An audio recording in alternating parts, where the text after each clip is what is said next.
Welcome to our channel. Today we how to log into Botify for content strategy insights, detailed guide step by step clearly. Open your web browser. Type Botify into the search bar. Click on the official Botify website link. Locate the login button on the top right corner of the homepage. Click on the login button. You will be directed to the login page. If you already have an account, enter your email address in the designated field. Next, input your password in the password field. If you have forgotten your password, click on the Forgot Password link. Follow the prompts to reset your password if necessary. Once your email and password are entered, click the Login button.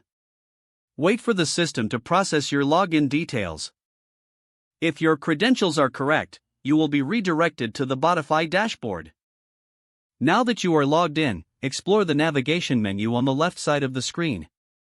Select Content Strategy from the options available. Here, you can access valuable insights for your content strategy.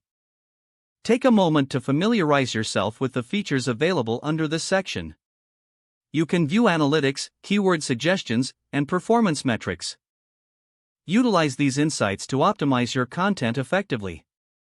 If needed, refer to the Help Center for additional guidance. When you are finished, remember to log out for security. To log out, locate your user profile icon in the top right corner.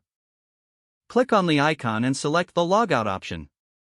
This concludes the login process for accessing content strategy insights on Botify.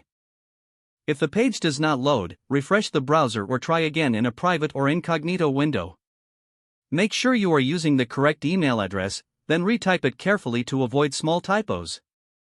If your password is not accepted, use the reset option and create a new strong password you can remember. Check your spam folder for verification or security emails, then complete any requested confirmation steps. Don't forget to like this video and subscribe to our channel for more step-by-step tech guides.